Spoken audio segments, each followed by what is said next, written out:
দীর্ঘ ৫ বছর পর রাশিয়া ভ্রমণ করছেন ভারতের প্রধানমন্ত্রী নরেন্দ্র মোদি।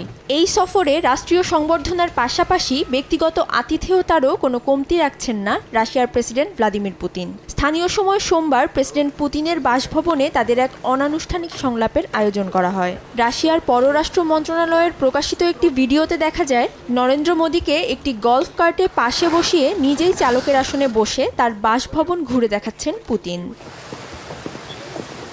এরপর তারা পুতিনের বাসভবনের খোলা বারান্দায় সংলাপে বসেন। এ সময় চা, বিভিন্ন মিষ্টি ও ফল দিয়ে তাকে আপ্যায়ন করেন পুতিন। নরেন্দ্র মোদির সম্মানে একটি নৈশভোজের আয়োজনও করেন রুশ প্রেসিডেন্ট। শুধু তাই নয়, মোদিকে ঘোড়ার আস্তাবল এবং ঘোড়ার সংগ্রহও ঘুরে দেখান তিনি। এর আগে গেল মাসে উত্তর কোরিয়া সফর করেন ভ্লাদিমির পুতিন। সে সময় পুতিনকেও পাশে বসিয়ে একইভাবে দেশটির শাসক কিম জং উন নিজেই গাড়ি চালিয়েছিলেন।